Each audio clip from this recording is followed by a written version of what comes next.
First ನೈಟಲ್ಲಿ ಹುಡುಗಿ ಬಂದ್ಬಿಟ್ಟು ಏನು ಕಾರಣದಿಂದ ಜಗಳ ಸ್ಟಾರ್ಟ್ ಆಗಿದೆ ಫೋನ್ ಮಾಡಿಬಿಟ್ಟು ಸರ್ ನನಗೆ 13 ವಯಸ್ಸಲ್ಲಿ ಮದುವೆ ಆಗಿದೆ ಅಂತ ಹೇಳಿದ್ರು. ನನಗೆ ಅದು ಕೇಳಿದ ತಕ್ಷಣ ಡಿವೋರ್ಸ್ ಆದಾಗ ಅದಕ್ಕೆ ಅಲಿಮನಿ ಅಂದ್ರೇನು ಅಥವಾ ಇದು ಮೇಂಟೆನೆನ್ಸ್ ಕೊಡೋದು, ಮಗು ಇದ್ರೆ ಇದೆಲ್ಲ ಯಾವ ಥರ ಡಿಸೈಡ್ ಮಾಡ್ತಾರೆ? ಹೇಗೆ ಹುಡುಗಿ ಯಾವಾಗ ಕೋರ್ಟಿಗೆ ಬರುತ್ತೋ ನಾನು ಅವಾಗಲೇ ಕೇಸ್ ವಿತ್ಡ್ರಾ ಮಾಡೋದು ಅಂತ ಸ್ಟ್ರಿಕ್ಟಾಗಿ ಹೇಳಿದ್ದೀನಿ. ಅವ್ನು ಹೊಡಿತದೇನಾ, ನಿನ್ನ ಬೈದ್ನಾ, ಬೇಡ ಅವನ ಹತ್ರ ಇರಬೇಡ, ಬಂದ್ಬಿಡು. ನಾನು ನೋಡಿರೋ ಪ್ರಕಾರ ಹುಡುಗರು ಡಿವೋರ್ಸ್ ಕೇಸ್ ಹಾಕಿದ್ರೆ ಖಂಡಿತ ಡಿವೋರ್ಸ್ ಸಿಗಲ್ಲ. ಹೆಂಡತಿ ಬಂದ್ಬಿಟ್ಟು ಯಾವುದೇ ಕಾರಣಕ್ಕೂ ಫ್ಯೂಚರಲ್ಲಿ ಗಂಡನ ಮೇಲೆ ಕೇಸ್ ಹಾಕಂಗಿಲ್ಲ. ನಿನ್ನ ಗಂಡ ಎಷ್ಟು ಕೊಡೋಕ್ಕಾಗುತ್ತೋ ಅಷ್ಟು ಮಾತ್ರ ಕೇಳ್ಬೋದು. ಡಿವೋರ್ಸ್ ಆದಾಗ ಅದಕ್ಕೆ ಅಲಿಮನಿ ಅಂದ್ರೇನು ಅಥವಾ ಇದು ಮೇಂಟೆನೆನ್ಸ್ ಕೊಡೋದು, ಮಗು ಇದ್ರೆ ಇದೆಲ್ಲ ಯಾವ ಥರ ಡಿಸೈಡ್ ಮಾಡ್ತಾರೆ ಹೆಂಗೆ ಅಂತ? ಈ ಅಲಿಮನಿ ಅನ್ನೋದು ಅದು ಬೇರೆ ಚಾಪ್ಟ್ರು, ಮೇಂಟೆನೆನ್ಸ್ ಅನ್ನೋದು ಬೇರೆ ಚಾಪ್ಟ್ರು. ಮೇಂಟೆನೆನ್ಸು ಯಾರಿಗೆ ಸಿಗುತ್ತೆ, ಎಷ್ಟು ಸಿಗುತ್ತೆ, ಎಲ್ಲಿವರೆಗೂ ಸಿಗುತ್ತೆ. ಇನ್ ಕೇಸು ಬರೀ ಒಂದು ಹೆಂಡ್ತಿಗೆ ಏನಾದರೂ ಇನ್ ಕೇಸ್ ಹೆಂಡ್ತಿ ಡಿಗ್ರಿ ಗ್ರ್ಯಾಜುಯೇಟ್ ಆಗಿಲ್ಲ, ಅವಾಗ ಏನು ಮಾಡುತ್ತೆ ಕೋರ್ಟ್ ಬಂದ್ಬಿಟ್ಟು ಹೆಂಡ್ತಿಗೆ ಮೇಂಟೆನೆನ್ಸ್ ಕೊಡ್ತಾರೆ. ಗಂಡನ ಕಡೆಯಿಂದ ಒಂದು ಮೇಂಟೆನೆನ್ಸ್ ಆರ್ಡರ್ ಪಾಸ್ ಮಾಡುತ್ತೆ. ಎಷ್ಟು ಪಾಸ್ ಮಾಡ್ತಾರೆ ಅದು ಗಂಡನ ಸ್ಯಾಲ್ರಿ ಮೇಲೆ, ಮತ್ತು ಹುಡುಗಿ ಬಂದ್ಬಿಟ್ಟು ಅಸೆಟ್ಸ್ ಆ್ಯಂಡ್ ಲೈಬಿಲಿಟೀಸ್ ಅಂತ ಕೋರ್ಟಿಗೆ ಸಬ್ಮಿಟ್ ಮಾಡಬೇಕಾಗತ್ತೆ ಇವರು. ಅದನ್ನು ನೋಡಿಕೊಂಡು ಆ ಎರಡು ಬೇಸ್ ಮೇಲೆ ಜಡ್ಜ್ ಡಿಸೈಡ್ ಮಾಡೋದು. ಇದು ಲಾಯರ್ ಆಗಲಿ ಕ್ಲೈಂಟ್ ಆಗಲಿ ನನಗೆ ಇಷ್ಟೇ ಬೇಕು ಅಂತ ಇವ್ರು ಹಾಕಿರ್ತಾರೆ. ಅಲ್ಟಿಮೇಟ್ಲಿ ಜಡ್ಜ್ ಡಿಸೈಡ್ ಮಾಡ್ತಾರೆ ಇವಂದು ಎಷ್ಟು ಬರ್ತೈತೆ, ಈ ಹುಡುಗಿಗೆ ಎಷ್ಟು ಕೊಡಬೇಕು ಅಂತ ಜಡ್ಜ್ ಡಿಸೈಡ್ ಮಾಡಿ ಒಂದು ಅಮೌಂಟ್ನ ಕೊಡ್ತಾರೆ. ಇನ್ ಕೇಸ್ ಆ ಹುಡುಗಿಗೆ ಮಕ್ಕಳಿಲ್ಲ ಅಂದರೆ ಆ ಹುಡುಗಿ ಬೇರೆ ಒಂದು ಮದುವೆ ಆಗೋವರೆಗೂ ಏನಿದೆಯೋ ಗಂಡ ಬಂದ್ಬಿಟ್ಟು ಮೇಂಟೆನೆನ್ಸ್ ಕೊಟ್ಕೊಂಡು ಬರಬೇಕು. ಇನ್ ಕೇಸ್ ಬೇರೆ ಮದುವೆ ಆಗೋಯ್ತು ಅಂದರೆ ಅದು ಅಲ್ಲಿಗೆ ಸ್ಟಾಪು. ಇನ್ ಕೇಸ್ ಮಕ್ಕಳಿದ್ದಾರೆ, ಈ ಥರ ಸಿನಾರಿಯೋದಲ್ಲಿ ಏನಾಗುತ್ತೆ ಅಂದರೆ ಕೋರ್ಟು ಮಕ್ಕಳು ಬಂದ್ಬಿಟ್ಟು 18 ವಯಸ್ಸು ಆಗೋವರೆಗೂ ಕೊಟ್ಕೊಂಡು ಬರಬೇಕು.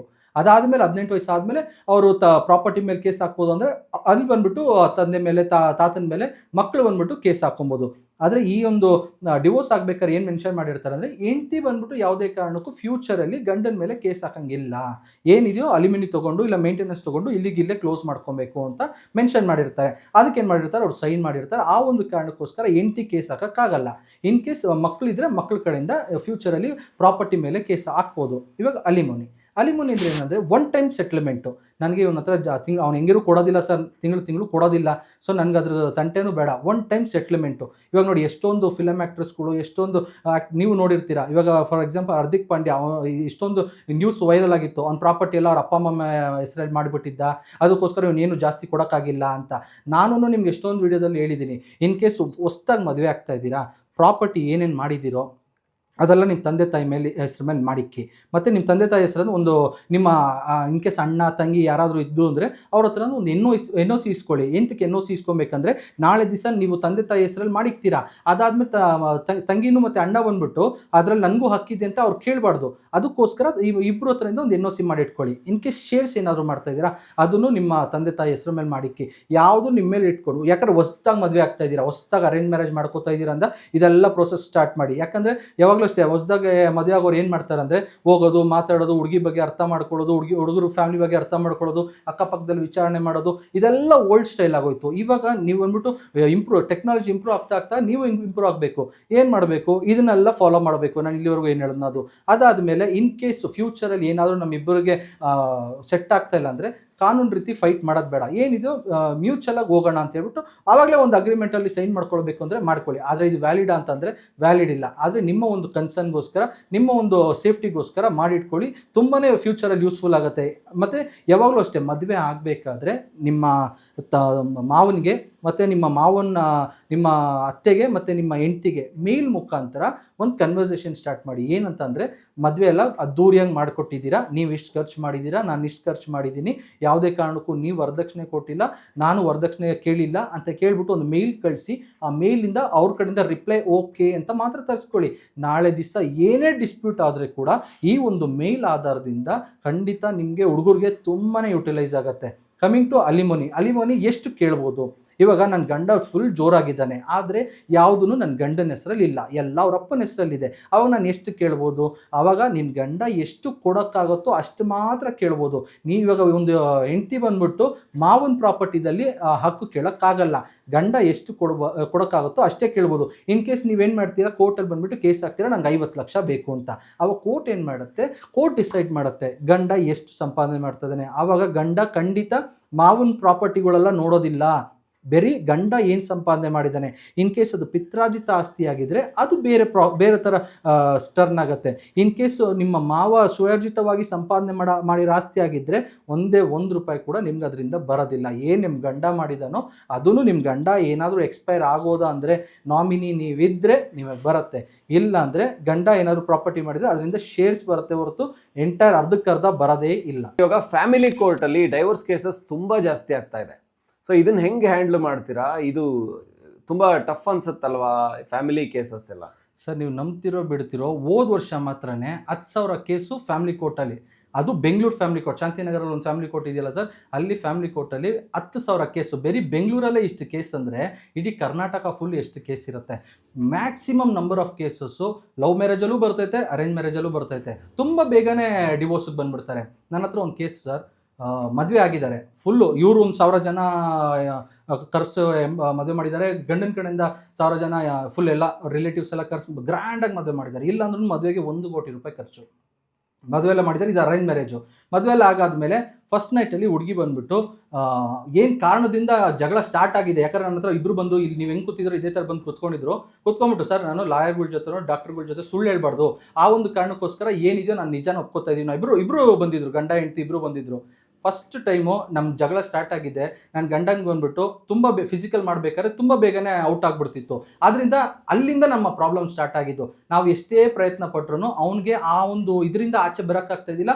ಅವ್ನು ಸ್ವಲ್ಪ ಮೆಡಿಕಲ್ ಇಶ್ಯೂಸ್ ಇತ್ತು, ಅದನ್ನು ಇಟ್ಕೊಂಡು ನಾವು ಬೇರೆ ಟೈಮಲ್ಲಿ ಜಗಳ ಮಾಡಬೇಕಾದ್ರೆ ನಾನೇನೋ ಒಂದು ಚುಚ್ಚು ಮಾತಾಡೋದು, ಆಮೇಲೆ ಅವ್ನು ನನಗೇನೋ ಚುಚ್ಚು ಮಾತಾಡೋದು. ಇನ್ನೂ ಅವ್ರು ತುಂಬಾ ಎಲಾಬ್ರೇಟಾಗಿ ಮಾತಾಡಿದ್ರು. ನಾನು ಅದನ್ನೆಲ್ಲ ಈ ಥರ ಯೂಟ್ಯೂಬಲ್ಲಿ ಹೇಳಿದ್ರೆ ಆಮೇಲೆ ಜನಗಳೆಲ್ಲ ಕೇಳಿಸ್ಕೊತಾ ಇರ್ತಾರೆ. ಆ ಒಂದು ಕಾರಣಕ್ಕೋಸ್ಕರ ಏನೇನು ಹೇಳಬೇಕು ಅದು ಮಾತ್ರ ಹೇಳ್ತಾ ಇದ್ದೀನಿ. ಚುಕ್ಕು ವಿಷಯಕ್ಕೆ, ಈ ಒಂದು ವಿಷಯಕ್ಕೆ ಏನು ಮಾಡಿದ್ರು, ಊದಿ ದೊಡ್ಡದು ಮಾಡಿಕೊಂಡು ಮದುವೆ ಆಗಿ ಜಸ್ಟ್ 15 ಡೇಸಲ್ಲಿ ನನ್ನ ಹತ್ರ ಡಿವೋರ್ಸ್ಗೆ ಬಂದಿದ್ದಾರೆ. ಅದು ಮ್ಯೂಚುವಲ್ ಡಿವೋರ್ಸ್. ನನಗೂ ಇಷ್ಟ ಇಲ್ಲ, ಅವಳಿಗೂ ಇಷ್ಟ ಇಲ್ಲ, ನಾವಿಬ್ಬರು ಮ್ಯೂಚುವಲಾಗಿ ಡಿವೋರ್ಸ್ ಮಾಡ್ಕೋತೀವಿ ಅಂದ್ಬಿಟ್ಟು. ಮ್ಯೂಚುವಲ್ ಡಿವೋರ್ಸ್ ಅನ್ನೋ ಪ್ರೋಸೆಸ್ ಬಂದುಬಿಟ್ಟು ತುಂಬಾ ಸಿಂಪಲ್ಲು. ನೀವಿಬ್ಬರು ಒಪ್ಕೊಂಡು ಕೋರ್ಟ್ ಹತ್ರ ಬಂದುಬಿಟ್ಟು ಕೇಳ್ತೀರಾ, ನಮಗೆ ಡಿವೋರ್ಸ್ ಬೇಕು. ಆವಾಗ ಕೋರ್ಟ್ ಏನು ಮಾಡುತ್ತೆ, ನಿಮಗೆ ಫಸ್ಟ್ ಕರೆಸ್ತಾರೆ, ಅದಾದಮೇಲೆ ಮೀಡಿಯೇಷನ್ ಕಳಿಸ್ತಾರೆ. ಮೀಡಿಯೇಷನಲ್ಲಿ ಏನಾದರೂ ಓಕೆ ಆಗೋಯ್ತು ಅಂದರೆ ಮೀಡಿಯೇಷನಲ್ಲಿ ಒಂದು ಸೈನ್ ಹಾಕ್ತೀರಾ. ಅದಾದಮೇಲೆ ಕೋರ್ಟಿಗೆ ಬರುತ್ತೆ. ಕೋರ್ಟಿಗೆ ಬಂದಾದಮೇಲೆ ಅಷ್ಟೇ ಡಿವೋರ್ಸ್, ಬೇರೆ ಏನು ಪ್ರೋಸೆಸ್ ಇಲ್ಲ. Simple process. Max to max 10 ದಿವಸ ಒಳಗಡೆ. ಒಂದು ವಾರದಲ್ಲೂ ಮಾಡಿರೋದಿದೆ. ನಾನು ಪರ್ಸ್ನಲ್ ರೆಕಾರ್ಡು 2 ದಿವಸ 1 ದಿವಸದಲ್ಲೂ ಮಾಡಿದ್ದಾರೆ. ಓಕೆನಾ? ಆ ಥರ ರೆಕಾರ್ಡ್ಸ್ ಇದ್ದೇ ಇದೆ, ಆದಷ್ಟು ಬೇಗ ಮಾಡ್ಬೋದು. ಆದರೆ ಈ ಕಂಟೆಸ್ಟೆಡ್ ಡಿವೋರ್ಸ್ ಇರುತ್ತಲ್ಲ, ಇದಕ್ಕೆ ಬಂದುಬಿಟ್ಟು ಡಿಪೆಂಡ್ಸ್, ಯಾರು ಆಗ್ತಾ ಇದ್ದಾರೆ, ಹುಡುಗ ಆಗ್ತಾ ಇದ್ದಾನ, ಹುಡುಗಿ ಆಗ್ತಾ ಇದ್ದಾರಾ, ಹುಡುಗಿ ಏನೇನು ಅಲಿಗೇಷನ್ಸ್ ಹಾಕಿ ಡಿವೋರ್ಸ್ ಕೇಳ್ತಾ ಇದ್ದಾನೆ, ಹುಡುಗ ಏನೇನು ಅಲಿಗೇಷನ್ಸ್ ಹಾಕಿ ಡಿವೋರ್ಸ್ ಕೇಳ್ತಾ ಇದ್ದಾನೆ. ಮ್ಯಾಕ್ಸಿಮಮ್ ಕೇಸಸಲ್ಲಿ ನಾನು ನೋಡಿರೋ ಪ್ರಕಾರ ಹುಡುಗರು ಡಿವೋರ್ಸ್ ಕೇಸ್ ಹಾಕಿದ್ರೆ ಖಂಡಿತ ಡಿವೋರ್ಸ್ ಸಿಗಲ್ಲ. ಇನ್ ಕೇಸ್ ಸಾಲಿಡ್ ರೀಸನ್ ಇತ್ತು ಅಂದರೆ, ಚುಕ್ ರೀಸನ್ಗೆಲ್ಲ ಡಿವೋರ್ಸ್ ಸಿಗಲ್ಲ. ಇನ್ ಕೇಸ್ ಅದೇ ಹುಡುಗಿರು ಒಂದು ಡಿವೋರ್ಸ್ ಪೆಟಿಷನ್ ಹಾಕಿ ಅದರಲ್ಲಿ ಏನಾದರೂ ಸ್ವಲ್ಪ ಸ್ಟ್ರಾಂಗ್ ಆಗಿ ಏನಾದರೂ ಒಂದು ಇತ್ತು ಅಂದರೆ ಖಂಡಿತ ಡಿವೋರ್ಸ್ ಸಿಗತ್ತೆ. ಸರ್, ಈಗ ತುಂಬ ಎಷ್ಟು ಟೈಮ್ ತಗೊಳುತ್ತೆ ಈ ಮೀಡಿಯೇಷನ್ಗೆ? ಇಲ್ಲಾಂದ್ರೆ ಅವರಿಬ್ರು ನಡುವೆ ಅಂಡರ್ಸ್ಟ್ಯಾಂಡಿಂಗಿಗೆ ಅಂತಲೇ ಬಿಡ್ತಾರೆ. ಸೊ ಇನ್ನೂ ಒಂದು ಸ್ವಲ್ಪ ಅರ್ಥ ಮಾಡ್ಕೊಳ್ಳಿ, ಇದೆಲ್ಲ ದೊಡ್ಡ ಸಮಸ್ಯೆ ಅಲ್ಲ ಅಂತ ತುಂಬ ಕನ್ವಿನ್ಸ್ ಮಾಡ್ತಾರೆ. ಸೊ ಅದಕ್ಕೆಲ್ಲ ಹೆಂಗಿದೆ? ಒಂದು ಡೈವರ್ಸ್ ಅಪ್ಲೈ ಮಾಡಿದ್ಮೇಲೆ ಯಾವ ಥರ ಪ್ರೊಸೆಸ್ ಇರುತ್ತೆ ಸರ್? ಏನು ಗೊತ್ತಾ, ಇವಾಗ ಯಾವುದೇ ಫಸ್ಟ್ ಒಂದು ಅಡ್ವೊಕೇಟ್ ಹತ್ರ ಬಂದಾಗ, ನನ್ನ ಹತ್ರ ಬಂದಾಗಲೂ ಅಷ್ಟೇ, ಫಸ್ಟು ಕನ್ವಿನ್ಸ್ ಮಾಡ್ತೀವಿ. ಒಂದು ಫ್ಯಾಮಿಲಿನ ದೂರ ಮಾಡಿಬಿಟ್ರೆ ನಮ್ಗೆ ಏನೂ ಸಿಗೋದಿಲ್ಲ. ಅದೇ ಹತ್ರ ಮಾಡಿ ಅವ್ರಿಗೆ ಏನಾದರೂ ಒಳ್ಳೇದು ಮಾಡಿದ್ರೆ ಏನೋ ಒಂದು ಪುಣ್ಯ ಆದರೂ ಸಿಗುತ್ತೆ. ದೂರ ಮಾಡಿದ್ರೆ ಕಾಸು ಸಿಗುತ್ತೆ, ಆ ಕಾಸು ನಮಗೆ ಬೇರೆ ಕಡೆ ಎಲ್ಲೋ ಹೋಗುತ್ತೆ. ಆದರೆ ಸೇರಿ ಸಿಕ್ಕಿರೋ ಪುಣ್ಯ ಸಿಗುತ್ತೆ ಅಂದ್ಬಿಟ್ಟು ಫಸ್ಟು ಟ್ರೈ ಮಾಡ್ತೀವಿ. ಇದೇ ಪ್ರೋಸೆಸ್ಸೇ ಕೋರ್ಟು ಮಾಡೋದು. ಕೋರ್ಟ್ ಏನು ಮಾಡ್ತಾರೆ, ಮೀಡಿಯೇಷನಲ್ಲಿ ನಿಮ್ಮನ್ನು ಸೇರ್ಸಕ್ಕೆ ನೋಡ್ತಾರೆ. ₹1 ಈಸ್ಕೊಳ್ಳೋದಿಲ್ಲ ಕೋರ್ಟು ಮೀಡಿಯೇಷನ್ಗೆ. ನಿಮ್ಮನ್ನು ಆದಷ್ಟು ಸೇರ್ಸಕ್ಕೆ ನೋಡ್ತಾರೆ. ನಿಮ್ಮ ಅಪ್ಪ ಅಮ್ಮನ ಕರ್ಸಿ ಮಾತಾಡಿಸ್ತಾರೆ. ಪ್ರತಿಯೊಂದು ಪ್ರಯತ್ನ ಮಾಡ್ತಾರೆ. ಯಾವಾಗ ಎಲ್ಲ ಪ್ರಯತ್ನ ವಿಫಲ ಆಗಿ ಅವ್ರು ಇಲ್ಲವೇ ಇಲ್ಲ, ನನಗೆ ಡಿವೋರ್ಸ್ ಬೇಕೇ ಬೇಕು ಅಂತಾರೋ ಆವಾಗ ಏನಾಗುತ್ತೆ, ಮೀಡಿಯೇಷನಲ್ಲಿ ಸೆಟ್ಲ್ ಆಗುತ್ತೆ. ಇನ್ ಕೇಸ್ ಇಲ್ಲ ಕಂಟೆಸ್ಟೆಡ್ ಡಿವೋರ್ಸ್ ಅಂದರೆ ಅದು ಮಿನಿಮಮ್ ಇಲ್ಲ ಅಂದ್ರೂ 1 ರಿಂದ 1.5 ವರ್ಷ ಆಗೇ ಆಗುತ್ತೆ. ಹೆಂಗೆ ಅಂದರೆ ಕಂಟೆಸ್ಟೆಡ್ ಡಿವೋರ್ಸ್ ಅಂದರೆ ಯಾವ? ಕಂಟೆಸ್ಟೆಡ್ ಡಿವೋರ್ಸ್ ಅಂದರೆ ಇವಾಗ ಗಂಡ ಆಗ್ತಾ ಇದ್ದಾನೆ ಹೆಂಡತಿ ಮೇಲೆ, ಎಲ್ಲ step by step process. First notice ಹೋಗುತ್ತೆ, ಅದಾದ್ಮೇಲೆ ಅಟೆಂಡ್ ಆಗ್ತಾರೆ. ಅದಾದ್ಮೇಲೆ MC ಕೇಸಲ್ಲಿ, ಇದನ್ನು ಡಿವೋರ್ಸ್ ಕೇಸ್ನ MC ಕೇಸ್ ಅಂತೀವಿ. MC ಕೇಸಲ್ಲೂ ಏನು ಮಾಡ್ತಾರೆ, ಮೀಡಿಯೇಷನ್ ಇಕ್ತಾರೆ. ಮೀಡಿಯೇಷನಲ್ಲಿ ಸೆಟ್ಲ್ ಆದರೆ ಓಕೆ, ಇಲ್ಲ ಅಂದರೆ cross, witness, evidence, arguments, final order, ಇದೆಲ್ಲ ಸ್ಟೆಪ್ ಬೈ ಸ್ಟೆಪ್ ಪ್ರೋಸೆಸ್. ಇದೆಲ್ಲ ಆಗಬೇಕಂದ್ರೆ ಮಿನಿಮಮ್ 1 ರಿಂದ 1.5 ವರ್ಷ ಆಗುತ್ತೆ. ಇಲ್ಲಿ ಗಂಡ ಹೆಂಡತಿ ಜಗಳದಲ್ಲಿ ಮ್ಯಾಕ್ಸಿಮಮ್ ಯಾರಿಂದ ಇದೆಲ್ಲ ಆಗ್ತಾಯಿತ್ತು, ಕೋರ್ಟ್ ಮೆಟ್ಲವರೆಗೂ ಹತ್ತಾ ಇದ್ದಾರೆ ಅಂದರೆ ಅವ್ರ ಪೇರೆಂಟ್ಸಿಂದಾನೆ. ಒಂದು ಹೆಣ್ಣು ಬಂದ್ಬಿಟ್ಟು ಏನು ಮಾಡ್ತಾಳೆ, ಗಂಡನ ಹತ್ರ ಜಗಳ ಆಗುತ್ತೆ. ಜಗಳ ಆಗಿದ ತಕ್ಷಣ ಅಮ್ಮನ ಹತ್ರ ಹೋಗಿ ಹೇಳ್ಬಿಡೋದು, ಅಪ್ಪನ ಹತ್ರ ಹೇಳ್ಬಿಡೋದು, ನಂಗೆ ಈ ಥರ ಜಗಳ ಆಯಿತು ಆ ಥರ ಹೇಳ್ಬಿಡೋದು. ಅವಾಗ ಅವ್ರು ಅಲ್ಲಿಂದ ಏನು ಮಾಡ್ತಾರೆ, ನೀನು ಬಂದ್ಬಿಡಮ್ಮ ಅಲ್ಲಿಂದ, ಏನಿದೆ ನಾವು ನೋಡ್ಕೋತೀವಿ, ಇರಬೇಡ ಅವನ ಜೊತೆ ಬಾಳ್ಬೇಡ. ಇವಾಗ ನಮ್ಮ ತಂದೆ ತಾಯಿ ಎಲ್ಲ ಹೆಂಗಂದ್ರೆ, ಅವರು ತಂದೆ ತಾಯಿ ಹತ್ರ ಏನಾದರೂ ನಮ್ಮ ಗಂಡ ಈ ಥರ ಹೊಡಿತಿದ್ದಾನೆ, ಯಾಕಂದ್ರೆ ನಾನು ಪರ್ಸನಲಿ ಇದೆಲ್ಲ ನೋಡಿದ್ದೀನಿ. ಕೇಳಬೇಕಾದ್ರೆ ಅವ್ರು ಏನು ಹೇಳ್ತಿದ್ರು, ಕಷ್ಟನೋ ಸುಖನೋ ಗಂಡನ ಹತ್ರ ಬಾಳು. ಆದರೆ ಇವಾಗಿರೋ ತಂದೆ ತಾಯಿ ಹಂಗೆ ಹೇಳ್ತಾ ಇಲ್ಲ, ಅವ್ನು ಹೊಡಿತದೇನಾ, ನೀನು ಬೈದ್ನಾ, ಬೇಡ ಅವನ ಹತ್ರ ಇರಬೇಡ, ಬಂದ್ಬಿಡು. ಮ್ಯಾಕ್ಸಿಮಮ್ ಕೇಸಸ್ಸು ತಂದೆ ತಾಯಿಯಿಂದನೇ ಕೋರ್ಟ್ವರೆಗೂ ಬರ್ತಾ ಇರೋದು. ಪರ್ಸನಲಿ ನಾನೇ ಎಷ್ಟೊಂದು ಕೇಸಸ್ಸಲ್ಲಿ ಡಿವೋರ್ಸ್ ಮಾಡಿಬಿಟ್ಟಿದ್ದೀನಿ. ಅದಾದಮೇಲೆ ಎಲ್ಲೋ 1 ವರ್ಷ ಆದಮೇಲೆ ಸಿಕ್ಕಾದ್ಮೇಲೆ ಹೆಂಗಮ್ಮ ಇದೆ ಇವಾಗ ಲೈಫು ಸರ್, ನಾನು ಯಾರ ಜೊತೆ ಡಿವೋರ್ಸ್ ಮಾಡ್ಕೊಂಡು ಅವ್ರ ಜೊತೆನೇ ಇವಾಗ ಚೆನ್ನಾಗಿದ್ದೀನಿ ಸರ್. ಆವಾಗ ನಮ್ಮ ಅಪ್ಪ ಅಮ್ಮ ಮತ್ತೆ ಕೇಳಬಾರ್ದಾಗಿತ್ತು, ಏನೋ ಸ್ವಲ್ಪ ನಮ್ಮ ಮಿಸ್ಅಂಡರ್ಸ್ಟ್ಯಾಂಡಿಂಗ್ ಇತ್ತು, ಇವರೆಲ್ಲ ಓದಿ ದೊಡ್ಡವರೆಲ್ಲ ಓದಿ ದೊಡ್ಡದು ಮಾಡ್ಬಿಟ್ರು. ನಮಗೆ ಒಂದು 10 ದಿವಸ ಏನಾದ್ರು ನಾವು ಕುತ್ಕೊಂಡು ಮಾತಾಡಿದರೆ ಸಾರ್ಟ್ ಔಟ್ ಆಗ್ಬಿಡ್ತಿತ್ತು. ಆದರೆ ಇವರಿಂದನೇ ನಾವು ಡಿವೋರ್ಸ್ವರೆಗೆ ಓದಿ ಇವಾಗ ನಾವು ತಿರ್ಗಾ ಮದುವೆ ಮಾಡ್ಕೊಂಡು ಚೆನ್ನಾಗಿದ್ದೀವಿ ಅಂತ ಎಷ್ಟೊಂದು ಜನ ನನಗೆ ಹೇಳಿದ್ದಾರೆ. ಇಂಟ್ರೆಸ್ಟಿಂಗ್ ಇದೆ ಈ ಥರ ಆಗೋದು. ಆ್ಯಕ್ಚುಲಿ ಅದೇ ಈ ಸರಿ ಮಾಡ್ಬೇಕಾದ ತಂದೆ ತಾಯಿನೇ ಒಂಥರ ಈಗೋಯಿಸ್ಟಿಕ್ ಆಗಿ ತಗೋಬಿಡ್ತಾರೆ ಅನ್ಸುತ್ತೆ ಈ ಥರದ ಕೇಸು ಸರ್. ತುಂಬ ಕೇಸಸ್ ಸರ್. ಇವಾಗ ಒಂದು ಹುಡುಗಿ ಬಂದು ಕುತ್ಕೋತಾಳೆ ಅನ್ಕೊಳ್ಳಿ ಸರ್, ಅವ್ಳು ಹೇಳೋದು ಬೇರೆ ಏನೋ ಹೇಳ್ಬೇಕು, ತಂದೆ ತಾಯಿ ಹಂಗಲ್ಲ. ಇಲ್ಲ ಸರ್, DV ಕೇಸ್ ಹಾಕ್ಬಿಡಿ, ಮೇಂಟೆನೆನ್ಸ್ ಹಾಕ್ಬಿಡಿ, ಅವನ ಹತ್ರ ಅಷ್ಟು ಆಸ್ತಿ ಇದೆ, ಆಸ್ತಿನ ಕೊಡಿಸ್ಬಿಡಿ, ಆ ಥರ ಎಲ್ಲ ಹೇಳ್ತಾರೆ. ಯಾವುದೇ ಕಾರಣಕ್ಕೂ ಅದೆಲ್ಲ ಯಾವುದು ಬರೋಲ್ಲ. ಮತ್ತು ನಾವು ಮದುವೆಗೆ 1 ಕೋಟಿ ಖರ್ಚು ಮಾಡಿದ್ವಿ, ಒಂದು ಕೋಟಿ ಕೊಡಿಸ್ಬಿಡಿ, ಕಾನೂನಲ್ಲೂ ಇಲ್ಲ ಮದುವೆ ಆಗಿರೋ ಖರ್ಚು ಹುಡುಗ ಖರ್ಚು ಮಾಡಿದ್ರೆ ಹುಡುಗಿ ಕೊಡಬೇಕು, ಹುಡುಗಿ ಖರ್ಚು ಮಾಡಿದ್ರೆ ಹುಡುಗ ಕೊಡಬೇಕು ಅಂತ. ಆ ಥರ ಯಾವುದೂ ಇಲ್ಲ. ಏನು ಮಾಡ್ತಾರೆ, ಇವರೇ ಅಕ್ಸೆಪ್ಟ್ ಮಾಡಿಕೊಂಡು ಸುಮ್ಮನೆ ಕೋರ್ಟು ಕಚೇರಿ ಎಲ್ಲ ಏನು ಕಲಿಯೋದು, ಇಲ್ಲೇ ಕೊಟ್ಬಿಟ್ಟು ಕ್ಲೋಸ್ ಮಾಡ್ಕೊಳ್ಳೋಣ, ಒಂದು 50 ಲಕ್ಷ, ಒಂದು 60 ಲಕ್ಷ ಕೊಟ್ಬಿಟ್ಟು ಮ್ಯೂಚುವಲ್ ಆಗಿ ಮುಗಿಸ್ಕೊಳ್ಳೋಣ ಅಂತ ಮುಗಿಸ್ಕೋತಾರೆ ಹೊರತು ಯಾವುದೇ ಕಾರಣಕ್ಕೂ ಕೋರ್ಟ್ ಆಗಲಿ ಇದಾಗಲಿ ನಿಮಗೆ ಮದುವೆ ಖರ್ಚು ಆಗಿರೋ ಎಕ್ಸ್ಪೆನ್ಸಿವ್ ಎಲ್ಲ ಕೊಡೋದೇ ಇಲ್ಲ ಇಲ್ಲಿ. ಅದೇ ನಿಮ್ಮ ಹತ್ರನೇ ಬಂದು ಕೂತ್ಕೋತಾರ, ಅಂದರೆ ಇಲ್ಲೇ ಸೆಟ್ಲ್ ಮಾಡ್ಬಿಡಿ ಅಂತ ಅನ್ನೋರು ಹೆಂಗಿರ್ತಾರೆ? ಇಲ್ಲೇ ಸೆಟ್ಲ್ ಮಾಡಿ. ಇವಾಗ ನಾವು ಮ್ಯೂಚುವಲ್ ಕನ್ಸರ್ನ್ ಡಿವೋರ್ಸ್ ಅಂದರೆ ಅದೇನೆ. ಏನಂದರೆ ನಾವು ಔಟ್ಸೈಡ್ ದಿ ಕೋರ್ಟು ಎಲ್ಲ ಮಾತುಕತೆ ಮಾತಾಡಿರ್ತೀವಿ. ಕೋರ್ಟಲ್ಲಿ ಹೋಗ್ಬಿಟ್ಟು ಪೆಟಿಷನ್ ಸಮೇತ ನಾವು ಇದನ್ನ ಹೇಳಿರ್ತೀವಿ, ನಾವೆಲ್ಲ ಆಲ್ರೆಡಿ ಮಾತುಕತೆ ಆಗಿದೆ, ನಮ್ದೆಲ್ಲ ಎಕ್ಸ್ಚೇಂಜ್ ಆಗಿದೆ, ನೀವು ದಯವಿಟ್ಟು ಡಿವೋರ್ಸ್ ಮಾತ್ರ ಮಾಡಿಕೊಡಿ ಅಂತ ನಾವು ಕೋರ್ಟ್ಗೆ ಹೋಗ್ಬಿಟ್ಟು ರಿಕ್ವೆಸ್ಟ್ ಮಾಡೋದು. ಆವಾಗ ಕೋರ್ಟ್ ಬಂದುಬಿಟ್ಟು ನಾವೇನು ಪೆಟಿಷನ್ ಹಾಕಿದ್ರು ನಮ್ಮನ್ನು ಹುಡುಗನೋ ಮತ್ತು ಹುಡುಗಿನ ಹಸ್ಬೆಂಡ್ ವೈಫ್ ಇಬ್ಬರನ್ನು ಕೇಳ್ತಾರೆ, ಏನಮ್ಮ ಎಲ್ಲ ಒಪ್ಕೊಂಡಿದ್ದೀನಿ, ಏನಾದರೂ ತೊಗೊಂಡಿದ್ದೀನಿ, ಎಲ್ಲ ಆಯಿತಾ ಹಂಗಂದ್ರೆ ಡಿವೋರ್ಸ್ ಮಾಡ್ತಾರೆ. ಅದು ಬಂದ್ಬಿಟ್ಟು ನಮ್ಮ ಬೆಂಗಳೂರಲ್ಲಿ ಮೀಡಿಯೇಷನ್ ಇರೋದ್ರಿಂದ ಎಷ್ಟೊಂದು ಜನಕ್ಕೆ ಆದಷ್ಟು ಬೇಗ ಕೇಸ್ಗಳು ಮುಗಿತೈತೆ. ಆದರೆ ಬೇರೆ ಔಟ್ ಆಫ್ ಬೆಂಗಳೂರು, ಕರ್ನಾಟಕದಲ್ಲಿ, ಡೀಪ್ ಇಂಟೀರಿಯರ್ ಕರ್ನಾಟಕದಲ್ಲೆಲ್ಲ ಈ ಥರ ನಡೆಯೋದಿಲ್ಲ. ಅಲ್ಲೆಲ್ಲ step by step process, evidence, witness ಎಲ್ಲ ಮಾಡಿಬಿಟ್ಟೇ ಡಿವೋರ್ಸ್ ಆಗೋದು. ಸೊ ಈ ಥರದ ಕೇಸಸ್ ಅಂದಾಗ ನಿಮಗೆ ನಿಮ್ಮ ಇದೇನಿರುತ್ತೆ ಆ್ಯಸ್ ಎ ಲಾಯರ್ ಆಗಿ ಏನೆಲ್ಲ ಮಾಡ್ತೀರಾ? ಅಂದರೆ ಫಸ್ಟ್ ಬಂದಾಗ ಆ ವ್ಯಕ್ತಿ ಬಂದು ನಿಮ್ಮ ಹತ್ರ ಏನೋ ನಮ್ಗೆ ಡೈವರ್ಸ್ ಬೇಕು ಅಂತ ಅಪ್ಲೈ ಮಾಡಿದಾಗ, ಅಂದರೆ ನಿಮ್ಮ ಹತ್ರ ಫಸ್ಟ್ ಕೇಳಿದಾಗ, ಸೊ ನಿಮ್ಮ ತಲೆಯಲ್ಲಿ ಬರೋ ಥಾಟ್ಸ್ ಏನು, ಯಾವ ಥರ ಹ್ಯಾಂಡಲ್ ಮಾಡ್ತೀರಿ? ಇದೊಂಥರ ಯಾಕೆಂದರೆ ಒಂಥರ ಸ್ವಲ್ಪ ಇಮೋಷ್ನಲ್ ಇರುತ್ತೆ ತುಂಬ. ಇವಾಗ ನೀವು ಇದು ಕೇಳಿದ ತಕ್ಷಣ ನಿಮ್ಮ ಕಮೆಂಟಲ್ಲಿ ಎಲ್ಲರೂ ಬರೀತಾರೆ, ಕಾಸ್ಗೋಸ್ಕರ ಬನ್ನಿ ಡಿವೋರ್ಸ್ ಮಾಡಿಕೊಟ್ಬಿಡ್ತೀನಿ ಅಂತ ಹೇಳ್ಬಿಟ್ಟು. ಆದರೆ ನಾವು ಫಸ್ಟ್ ಆಫ್ ಆಲ್ ಏನು ಮಾಡ್ತೀವಿ ಅಂದರೆ ಕನ್ವಿನ್ಸ್ ಮಾಡೋಕ್ಕೆ ನೋಡ್ತೀವಿ. ಕನ್ವಿನ್ಸ್ ಆಗಲೇ ಇಲ್ಲ ಅಂದರೆ ನೋಡಿ, ಇವಾಗ ಇಬ್ಬರು ಜನ ಜೊತೇಲಿದ್ದು ತಿರ್ಗಾ ಕಿತ್ಲಾಡ್ಕೊಂಡು ಆಮೇಲೆ ಬೇರೆ ಬೇರೆ ಥರ ಸ್ಟೆಪ್ಸ್ಗಳು ಎತ್ಕೊಂಡು ಬೇರೆ ದೂರ ಆಗೋದಕ್ಕಿಂತ ಒಳ್ಳೆ ರೀತಿಲಿ ಹೋಗೋದು ಒಳ್ಳೇದು ಅಂತ ಅದನ್ನು ನಾವು ನೆಕ್ಸ್ಟ್ ಸ್ಟೆಪ್ ಫಸ್ಟು ಇದನ್ನು ಮಾಡ್ತೀವಿ, ಸೆಕೆಂಡ್ ಅದನ್ನು ಮಾಡ್ತೀವಿ. ಒಬ್ಬರು ಬಂದಿದ್ದರು, ಫಸ್ಟು ನನ್ನ ಹತ್ರ ಲೇಡಿ ಬಂದಿದ್ದರು, ಸರ್ ನಂಗೆ ಈ ಥರ ಡಿವೋರ್ಸ್ ಬೇಕು. ಯಾಕಮ್ಮ ಡಿವೋರ್ಸ್ ಬೇಕು? ಈ ಥರ ನನ್ನ ಗಂಡ ಹಂಗೆ ಆಲ್ರೆಡಿ ನಾವು 2 ವರ್ಷ ದೂರ ಇದ್ದೀವಿ. 2 ವರ್ಷ ದೂರ ಇದ್ದೀರಾ ಅಂತ ಹೇಳಿದ ತಕ್ಷಣ ನಮ್ಮ ಮೈಂಡಿಗೆ ಒಂದು ಕ್ಯಾಲ್ಕುಲೇಷನ್ ಬಂದ್ಬಿಡುತ್ತೆ. ಸೊ ಆಪೋಸಿಟ್ ವ್ಯಕ್ತಿ ಕೂಡ ಅಷ್ಟೇ, ಅವ್ನಿಗೂ ಇಷ್ಟ ಆಗೋದಿಲ್ಲ ಜೊತೆಲಿ ಇರೋದಕ್ಕೋಸ್ಕರ. ಆ ಒಂದು ಕ್ಯಾಲ್ಕುಲೇಷನಲ್ಲಿ ನಾವೇನು ಮಾಡ್ತೀವಿ, ಒಂದು ಸತಿ ಅವ್ನಿಗೊಂದು ಕಾಲ್ ಮಾಡೋಣ, ಇಲ್ಲ ಲೀಗಲ್ ನೋಟಿಸ್ ಕಳ್ಸೋಣ ಅಂತ ನೋಡ್ತೀವಿ. ಇನ್ ಕೇಸ್ ಕಾಲಲ್ಲಿ ಅವನೇನಾದರೂ ಅಕ್ಸೆಪ್ಟ್ ಮಾಡಿ, ಬಾರಪ್ಪ ಇಲ್ಲಿ ಒಂದು ಸತಿ ಬಂದು ಆಫೀಸಲ್ಲಿ ಕೂತ್ಕೊಂಡು ಮಾತಾಡಿ, ಈ ಥರ ನಿನ್ನ ಹೆಂಡತಿ ಬಂದಿದ್ದಾರೆ. ಸೇಮ್ ಪೊಲೀಸ್ ಸ್ಟೇಷನಲ್ಲಿ ಪೊಲೀಸವ್ರು ಹೆಂಗೆ ಕರೆಸಿ ಮಾತಾಡಿ ಒಂದು ಮಾಡ್ತಾರೋ, ಪೊಲೀಸ್ ಸ್ಟೇಷನಲ್ಲಿ ಕೂಡ ಕೌನ್ಸಿಲಿಂಗ್ ಇದೆ. ಬರೀ ಇಲ್ಲಿ ಮಾತ್ರ ಮೀಡಿಯೇಷನ್ ಇದೆ ಅಂತಲ್ಲ, ಪೊಲೀಸ್ ಸ್ಟೇಷನಲ್ಲೂ ನಿಮ್ಮನ್ನು ಒಂದು ಮಾಡೋಕ್ಕೆ ಮಹಿಳಾ ಪೊಲೀಸ್ ಸ್ಟೇಷನ್ ಇದೆ. ನೀವು ಏನೋ ಒಂದು ಡಿಸ್ಪ್ಯೂಟ್ ಆಗೋಯ್ತು, ಗಂಡ ಮತ್ತು ಹೆಂಡತಿ ಮಧ್ಯದಲ್ಲಿ ಏನೋ ಒಂದು ಡಿಸ್ಪ್ಯೂಟ್ ಆಗೋಯ್ತು, ಫಸ್ಟ್ ನೀವೇನು ಮಾಡಬೇಕು, ಗಂಡ ಆಗಲಿ ಹೆಂಡತಿ ಲೇಡೀಸ್ ಏನು ಮಾಡಬೇಕು, ವುಮೆನ್ಸ್ ಪೊಲೀಸ್ ಸ್ಟೇಷನಲ್ಲಿ ಹೋಗಿ ಕಂಪ್ಲೇಂಟ್ ಕೊಡಬೇಕು. ಕಂಪ್ಲೇಂಟ್ ಕೊಟ್ಟಿದ ತಕ್ಷಣ ಏನು ಮಾಡ್ತಾರೆ, ಗಂಡನ್ನ ಕರೆಸ್ಬಿಟ್ಟು ಒಂದು ಕೌನ್ಸಿಲಿಂಗ್ ಮಾಡ್ತಾರೆ. ಆದರೆ ನಿಮ್ಮನ್ನು ಅಲ್ಲಿ ಕೂಡ ಸೇರಿಸ್ತಾರೆ. ನೀವು ಲಾಯರ್ ಹತ್ರ ಕೋರ್ಟ್ಗೆ ಬರೋದೇ ಬೇಕಾಗಿಲ್ಲ, ಪೊಲೀಸವರೇ ಸಾಲ್ವ್ ಮಾಡ್ತಾರೆ. ಇನ್ ಕೇಸ್ ಹುಡುಗನ ಕಡೆಯಿಂದ ಏನಾದ್ರು ತೊಂದರೆ ಆಯಿತು ಅಂದರೆ ನೀವೇನು ಮಾಡಬೇಕು, ಲಾ ಆ್ಯಂಡ್ ಆರ್ಡರ್ ಹೋಗ್ಬಿಟ್ಟು ಒಂದು ಕಂಪ್ಲೇಂಟ್ ಕೊಡಬೇಕು. ಆವಾಗ ಪೊಲೀಸವ್ರು ಏನು ಮಾಡ್ತಾರೆ, ನಿಮ್ಮ ವೈಫ್ ಫ್ಯಾಮಿಲಿಯವ್ರನ್ನ ಕರೆಸ್ಬಿಟ್ಟು ಮಾತುಕತೆ ಮಾಡ್ತಾರೆ. ಆದರೆ ಪೊಲೀಸವ್ರು ಒಂದು ಮಾಡ್ತಾರೆ, ಇಲ್ವಾ ನೆಕ್ಸ್ಟ್ ಅದೇನಿದೆ ನೀವು ಕೋರ್ಟಲ್ಲಿ ನೋಡ್ಕೊಳ್ಳಿ ಅಂತ ನಮ್ಮ ಹತ್ರ ಕಳಿಸ್ತಾರೆ. ನಮ್ಮ ಹತ್ರ ಬಂದಾಗ ನಾವು ಅದೇ ಸ್ಟೆಪ್ಪು. ಅವ್ರು ಏನು ಹೇಳ್ತಾರೆ, ಸರ್ ನಾವು ಆಲ್ರೆಡಿ ಸುಮಾರು ಕಡೆ ತಿರುಗಿಬಿಟ್ಟಿದ್ದೀವಿ, ನಮ್ಗೆ ಇನ್ಮೇಲೆ ಆಗಲ್ಲ, ಅದೇನಿದೆ ನಮಗೆ ಡಿವೋರ್ಸೇ ಬೇಕು ಅಂತ ಹೇಳಿದಾಗ ನಾವೇನು ಮಾಡೋಕ್ಕಾಗಲ್ಲ. ಒಂದು ಮಗು ಇರಬೇಕಾದ್ರೆ ಈ ಥರ ಒಂದು ಸಿಚುವೇಷನಲ್ಲಿ ಏನಾಗುತ್ತೆ ಅಂದರೆ ನಾವು ಆದಷ್ಟು ಕೂತ್ಕೊಂಡು ಕನ್ವಿನ್ಸ್ ಮಾಡ್ತೀವಿ. ಆಗಿಲ್ಲ ಅಂದರೆ ಓಕೆ, ಇವಾಗ ಎಷ್ಟು ಕೊಡ್ತೀಯ ನಿನ್ನ ವೈಫ್ಗೆ, ಯಾಕಂದರೆ ಮಗು ಇದೆ, ತಿಂಗಳು ಎಷ್ಟು ಕೊಡ್ತೀಯ, ಮಗು ಅಕೌಂಟಿಗೆ ನೀನೇ ಹಾಕ್ಬಿಡು, ಇಲ್ಲ ಮತ್ತೆ ಇವನು ಕೇಳ್ತಾನೆ, ಸರ್ ನನಗೆ ಮಗು ವಿಸಿಟೇಷನ್ ರೈಟ್ಸ್ ಬೇಕು, ನಾನು ನಮ್ಮ ಊರು ಕರ್ಕೊಂಡು ಹೋಗ್ಬೇಕು, ನಮ್ಮ ಅಪ್ಪ ಅಮ್ಮನಿಗೆಲ್ಲ ತೋರಿಸ್ಬೇಕು ಅಂತ ಟೈಮಲ್ಲಿ ಏನು ಮಾಡ್ತೀವಿ, ಆ ಹುಡುಗಿ ಥರ ಹೇಳ್ಬಿಟ್ಟು, ನೋಡಮ್ಮ ಮಂತ್ಲಿ ಟ್ವೈಸ್ ಸಾಟರ್ಡೆಯಿಂದ ಸಂಡೇ ಇಲ್ಲ ಯಾವ್ದಾನ ಒಂದು ಹಬ್ಬದಲ್ಲಿ ಹಬ್ಬ ಇರಬೇಕಾದ್ರೆ ನೀನೇನಿದು ನಿಮ್ಮ ಮಗನ್ನ ಕಳಿಸ್ಕೊಡು, ಅವನು ಹೋಗ್ಬಿಟ್ಟು ಇವ್ರು ಹೇಳ್ತಾರೆ, ಸರ್ ಹಬ್ಬ ಇರಬೇಕಾದ್ರೆ ನಾನು ಇಲ್ಲಿ ಮನೇಲಿ ಮಾಡೋದು ಬೇಡವಾ ಅಂತ. ಸೊ ಅದೆಲ್ಲ ನಾವು ಮಾತುಕತೆ ಮಾಡಿಕೊಂಡು ಸ್ವಲ್ಪ ಇಬ್ರಿಗೂ ಕನ್ವಿನ್ಸ್ ಆಗೋ ಥರ ಒಂದು ಸಾಟರ್ಡೇನೋ ಸಂಡೇನೋ ವಿಸಿಟೇಷನ್ ರೈಟ್ಸು ಕೊಡಿಸ್ಬಿಟ್ಟು ಕೇಸ್ನ ಈಸಿಯಾಗಿ ಮುಗಿಸೋಣ ಅಂತ ನಾವು ಇಲ್ಲೇ ಮುಗಿಸ್ತೀವಿ. ಈಗ ನೀವು ಅಂದ್ಕೊಂಡಿದ್ದೆ ಏನೋ ಆಗಿದ್ದೆ ಏನೋ ಅನ್ನೋ ಥರದ್ದು ಕೇಸಸ್ ಇರ್ತಾವೆ ನೋಡಿ, ಕೆಲವು ತುಂಬಾ ಓವರ್ ಟರ್ನ್ ಟ್ವಿಸ್ಟ್ ತಗೊಳುತ್ತೆ ಅಂತ ಒಂದು ಕೇಸನ್ನ ಏನಾದರೂ ಹ್ಯಾಂಡಲ್ ಮಾಡಿದ್ದು ಅದನ್ನ ಎಕ್ಸ್ಪ್ಲೇನ್ ಮಾಡೋದಾದ್ರೆ. ಇವಾಗ ಒಂದು ಹುಡುಗಿ ಬಂದ್ಬಿಟ್ಟು ನಮಗೆ ಎಲ್ಲೋ ಡೀಪ್ ಇಂಟೀರಿಯರ್ ಕರ್ನಾಟಕ ಅಂತ ಕಾಲ್ ಮಾಡಿದ್ರು. ಅವ್ರು ಬಂದ್ಬಿಟ್ಟು ರಿಸೈಡಿಂಗ್ ಬಂದ್ಬಿಟ್ಟು ಬೆಂಗಳೂರಲ್ಲಿ ಇದ್ದಿದ್ದು, ಆದರೆ ಇವಾಗ ಅವ್ರು ಬಂದ್ಬಿಟ್ಟು ಮದುವೆ ಮಾಡ್ಕೊಂಡು ಅಲ್ಲಿ ಹೋಗಿದ್ದಾರೆ. ಅವ್ರ ಆಧಾರ್ ಕಾರ್ಡ್ ಅಡ್ರೆಸ್ಸು ಬೆಂಗಳೂರದಿತ್ತು. ಫೋನ್ ಮಾಡಿಬಿಟ್ಟು, ಸರ್ ನನಗೆ 13 ವಯಸ್ಸಲ್ಲಿ ಮದುವೆ ಆಗಿದೆ ಅಂತ ಹೇಳಿದ್ರು. ನನಗೆ ಅದು ಕೇಳಿದ ತಕ್ಷಣ 13 ವಯಸ್ಸಲ್ಲಿ ಮದುವೆ ಆಯಿತಾ, ಅಪ್ಪ ಅಮ್ಮ ಎಲ್ಲ ಸೇರಿ ಮಾಡಿಸಿದ್ರಮ್ಮ? ಹೌದು ಸರ್, ಅಪ್ಪ ಅಮ್ಮ ಎಲ್ಲ ಸೇರಿ ಮಾಡಿಸಿದ್ರು.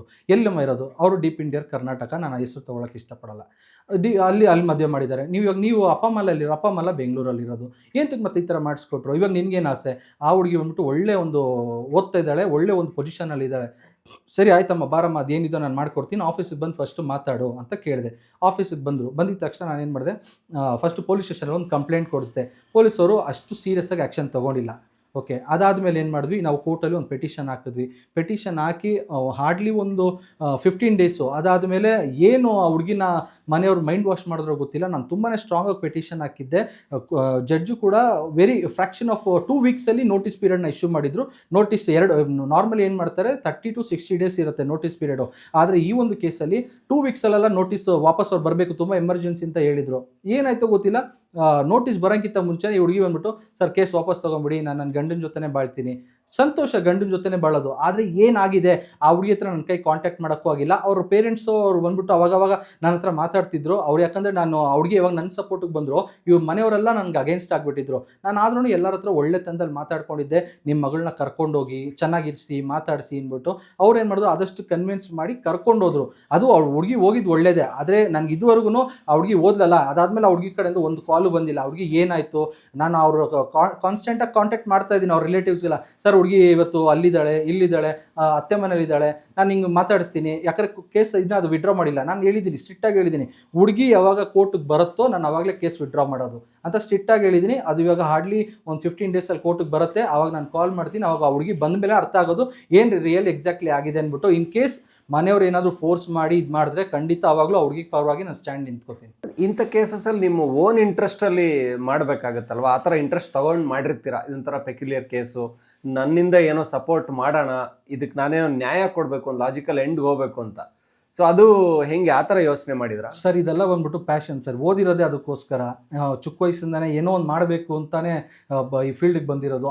ಈ ಥರ ಕೇಸಸ್ ಎಲ್ಲ ನಮ್ಗೆ ಬಂದಾಗ ಒಂಥರ ಆನೆ ಬಲ ಇದ್ದಂಗೆ ನಮಗೆ. ಅದನ್ನು ನಾವು ಇಟ್ಕೊಂಡು ಇನ್ನೂ ಮೇಲಕ್ಕೆ ಬೆಳೆಯೋಕ್ಕೆ ನಮಗೊಂದು ಒಳ್ಳೆ, ಯಾಕಂದರೆ ನಮ್ಮ ಕಾನೂನಲ್ಲಿ ಎಷ್ಟೊಂದು ಕೇಸಸ್ ಇದೆ, ಎಷ್ಟೊಂದು ಕೇಸ್ ಲಾಸ್ ಇದೆ, ಎಷ್ಟೊಂದು ಸೆಕ್ಷನ್ಗಳಿದೆ. ಯಾವುದನ್ನ ಒಂದನ್ನು ಇಟ್ಕೊಂಡು ಒಂದು ಹುಡುಗಿಗೆ ನ್ಯಾಯ ಕೊಡಿಸ್ಬೇಕು, ಅದು ಕಾನೂನು ರೀತಿ ಕೊಡಿಸ್ಬೇಕು. ಹೋಗೋದು, ಹೊಡೆದಾಡೋದು, ಬೈಯೋದು ಅದೆಲ್ಲ ಬೇರೆ. ಕಾನೂನು ರೀತಿಯಾಗಿ ಪ್ರೊಫೆಷ್ನಲ್ ಆಗಿ ಮಾಡೋದು ಒಂದು ಒಳ್ಳೆ ಕಿಕ್ ಕೊಡುತ್ತೆ. ಅದನ್ನೇ ನಾವು ಅವಾಗಲಿಂದ ಮಾಡ್ತಾ ಇದ್ದೀವಿ, ಇನ್ನೂ ನಾವು ಅದನ್ನೇ ಕಂಟಿನ್ಯೂ ಮಾಡ್ಕೊಂಡಿರ್ತೀವಿ.